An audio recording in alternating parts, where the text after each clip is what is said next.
नमो वज्रायाणं नमो द्वये सब्बिसाहुणम्।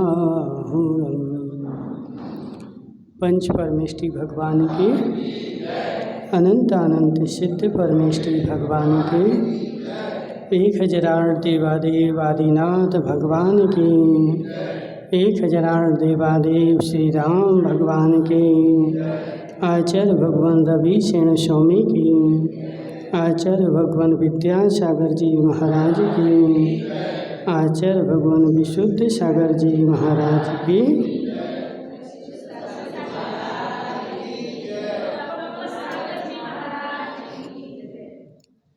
यहाँ पर पद्म पुराण चल रहा है।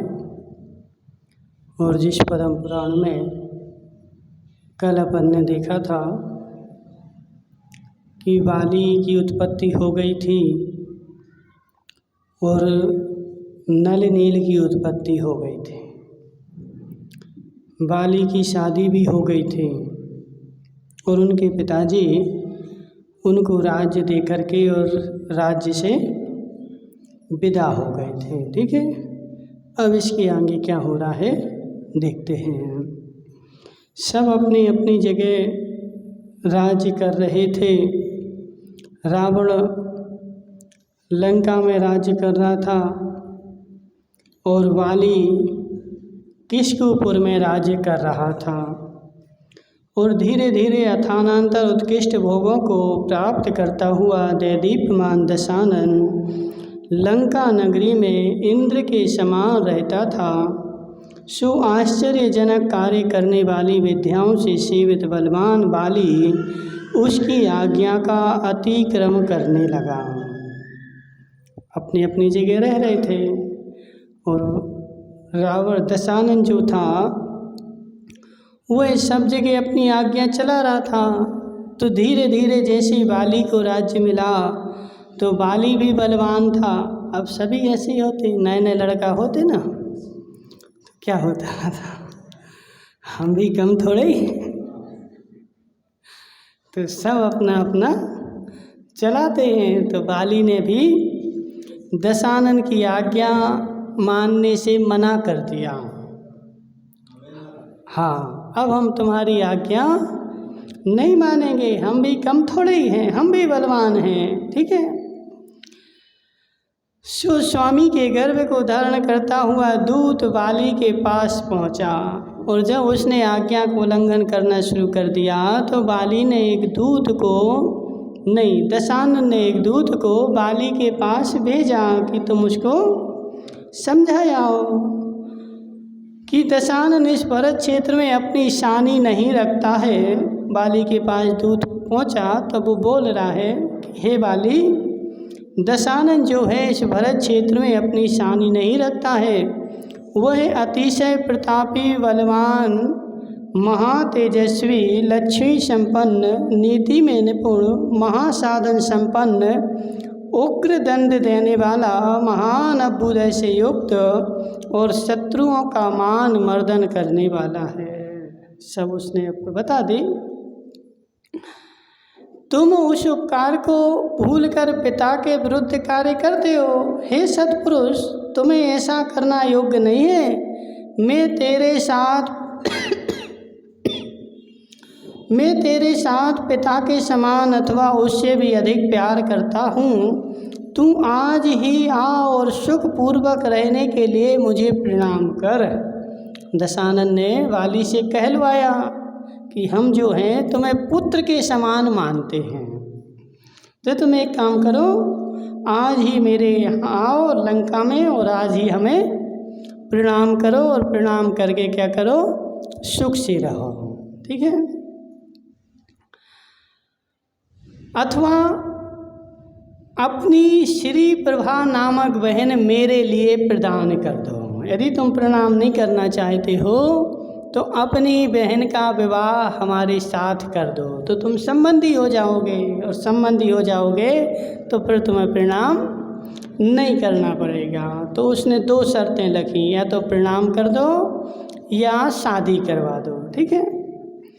इतना कहने पर भी बाली दशानन को नमस्कार करने में विमुख रहा। तब मुख की विकृति से रोष प्रकट करता हुआ दूत फिर कहने लगा, अरे बानर, इस विषय में अधिक कहने से क्या लाभ? तू मेरे निश्चित वचन सुन। तू व्यर्थ ही थोड़ी सी लक्ष्मी पाकर विडंबना कर रहा है।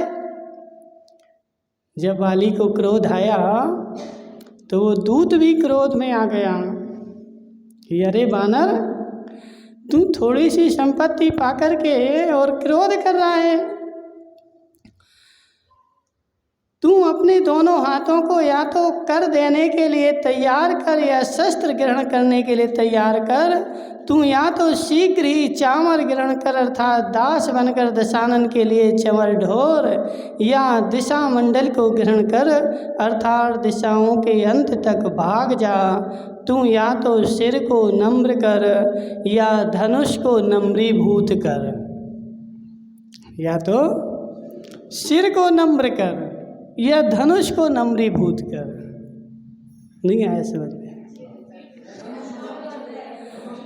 या तो सिर को नम्र कर, सिर झुका ले, या धनुष को नम्र कर मतलब युद्ध कर।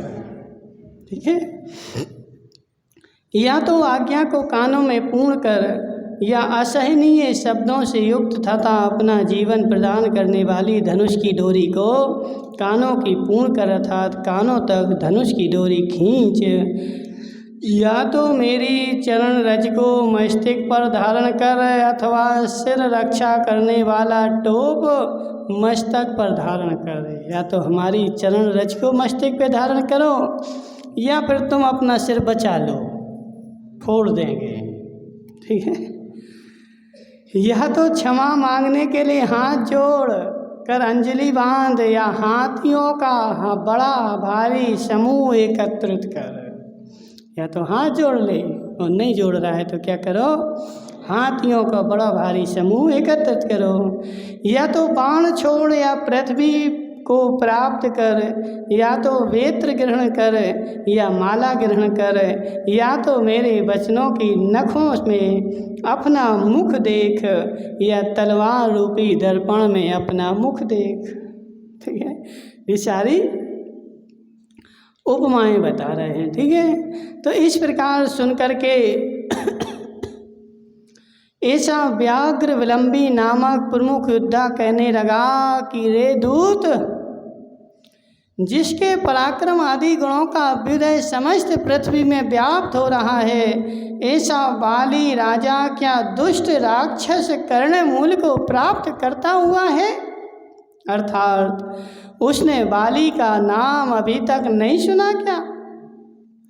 तो बाली का जो प्रमुख योद्धा था वो सुन करके भड़क गया और भड़क करके क्या बोल रहा कि रे दूत, उस राक्षस ने आज तक क्या बाली का नाम नहीं सुना? यदि वह राक्षस ऐसा कहता है तो वह निश्चित ही भूतों से आक्रांत है। ठीक है ना? यदि वो ऐसा कह रहा है कि बाली मुझे नमस्कार करे तो निश्चित रूप से उस बाली के लिए भूत लग गए, इसलिए ऐसा कह रहे हैं। नहीं, हाँ, दशानन के लिए। ठीक है ना? दशानन वो राक्षस जो है ना, उसको राक्षस जाति के भूत लग गए, इसलिए ऐसा बोल रहा है। अरे अधम दूत, तू तो स्वस्थ है, फिर क्यों इस तरह तारीफें हाँक रहा है? उसको भले भूत लग गए, तू तो स्वस्थ है, तू क्यों ऐसी तारीफें हाँक रहा है? इस प्रकार कहकर व्याघ्री विलंबी क्रोध से मूर्छित हो गया। इतना क्रोध आया कि तुरंत वहीं मूर्छित हो गया। उसकी ओर देखना भी कठिन हो गया, उसका शरीर स्पष्ट रूप से कांपने लगा। इसी दशा में वह दूत को मारने के लिए बाण उठाने लगा तो बाली ने कहा कि कथित बात को कहने वाले बेचारे दूत के मारने से क्या लाभ है? वो तो कथित बात को कह रहा है। यथार्थ में ये लोग अपने स्वामी के वचनों की प्रतिध्वनि ही करते हैं। जो कुछ मन में आया हो सो दशानन से जाकर कहो। बाली ने अपने योद्धा को समझाया कि यदि तुम शूरवीर है तो ये सारी बातें अपन को किससे कहनी है? दशानन से जाके कहनी, क्योंकि ये तो बेचारा दूत है, किंकर है, जैसी जैसी उनने कही थी तो ऐसी कह रहा है, तो इसका क्या दोष इसमें, ठीक है ना। निश्चय ही दशानंद की आयु अल्प रह गई है, इसलिए तो वह कुवचन कह रहा है। तो अब बाली ने उसको समझाया कि दशानंद की आयु कैसी रह गई? अल्प रह गई है, ठीक है ना। तदनंतर अत्यंत भयभीत दूत ने जाकर सब समाचार दशानंद को सुनाए और दूसरे तेज के धारा को दशानंद को क्रोध को वृद्धिंगत कर दिया। जैसे ही सारे समाचार दशानंद को जाकर के सुनाए तो दशानंद का जो क्रोध था वह वृद्धिंगत हो गया। वह बड़ी शीघ्रता से सैयार हो सेना को ले किष्किंधपुर की ओर चला। सो ठीक ही है, क्योंकि उसकी रचना अहंकार के परमाणुओं से ही हुई थी। किसकी? दशानंद की रचना किससे हुई थी? अहंकार के परमाणुओं से ही हुई थी, इसलिए वह तुरंत चल दिया। तदनंतर आकाश को आच्छादित करने वाला शत्रु दल का कलकल शब्द सुनकर युद्ध करने के लिए कुशल वाली ने महल से बाहर निकलने का मन किया। जैसे उसको पता चला कि शत्रु हमारे घर के सामने आ गया है तो उसने अपना मन बनाया कि हम भी कहाँ जाएंगे? युद्ध लड़ने के लिए।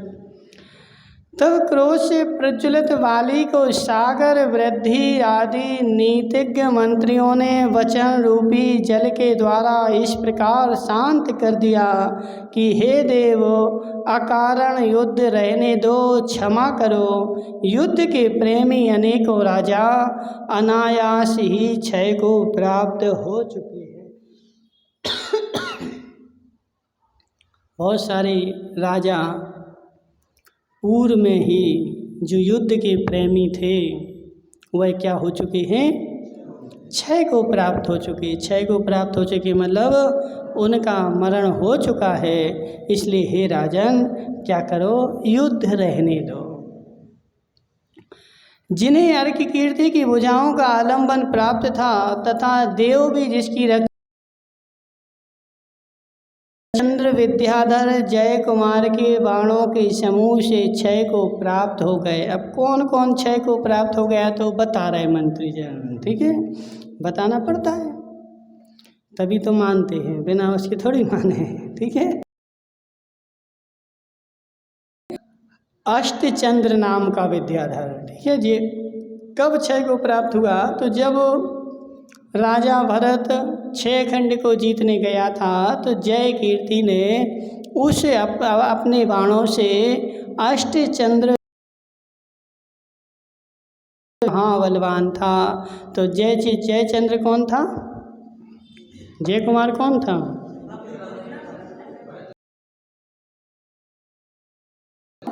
सेनापति था। 9 रत्नों में एक रतन था। हो बाद में संसार में बाद में उन्होंने मुनि दीक्षा ले ली, सुलोचना से ब्याह किया। ब्याह करने के बाद मुनि दीक्षा ली और मुनि दीक्षा लेकर के मोक्ष चले गए, ठीक है ना। जिसे देखना कठिन है तथा उत्तमोत्तम तलवार और गदाओं को धारण करने वाली थी, ऐसी बहुत बड़ी सेना भी नष्ट हुई थी। इसलिए संशय की अनुपम तराजू पर आरूढ़ होना उचित नहीं है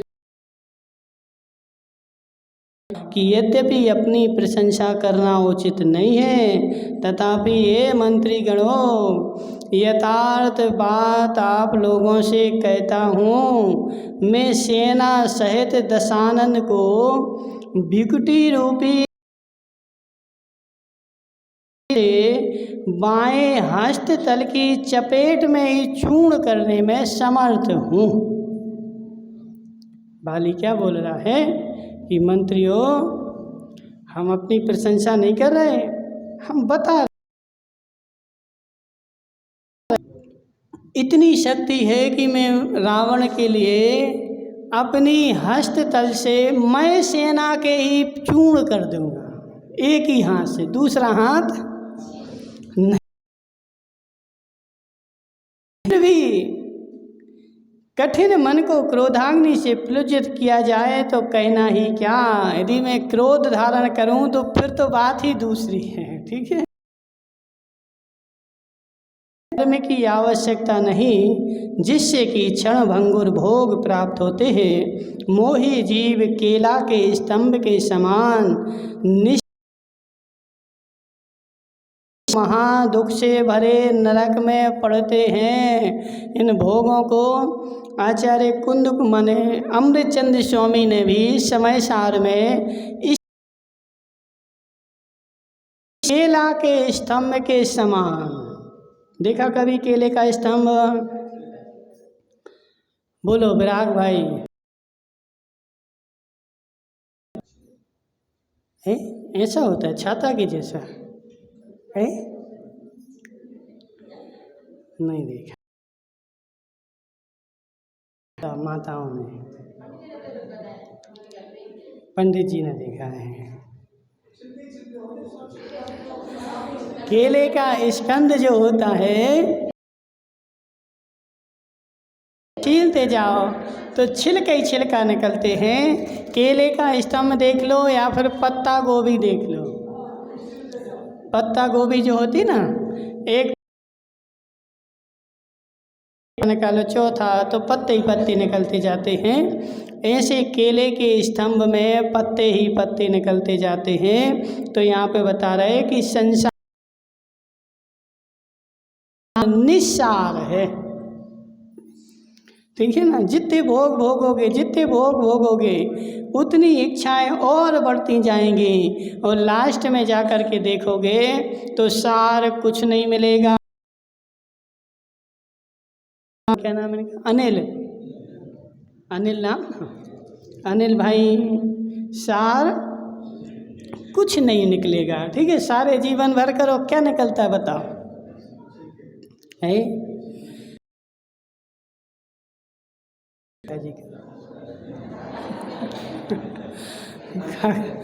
काका जी बताओ, तुम 75 साल के हो गए, 75 साल का सार क्या निकल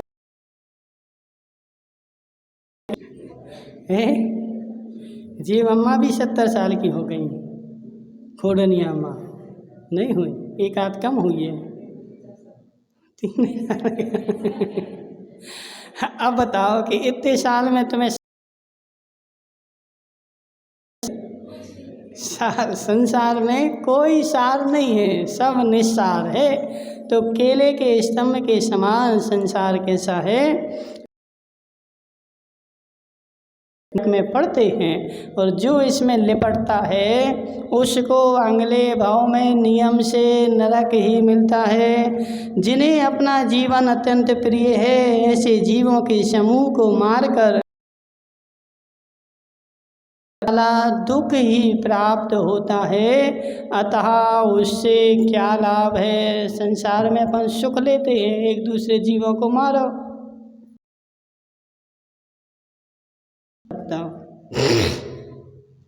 तो यहाँ पे बता रहे, हे प्राणी, अरहट की घड़ी के समान अत्यंत दुखी हुए संसार रूपी कूप में निरंतर घूमते रहते हैं और संसार से निकलने में भगवान के चरण युगल को नमस्कार कर अब मैं अन्य पुरुषों के लिए नमस्कार कैसे कर सकता हूँ। बाली बोल रहा है कि मैंने जिनेंद्र भगवान के चरण कमल अन्य को नमस्कार कैसे कर सकता हूँ। अब मैं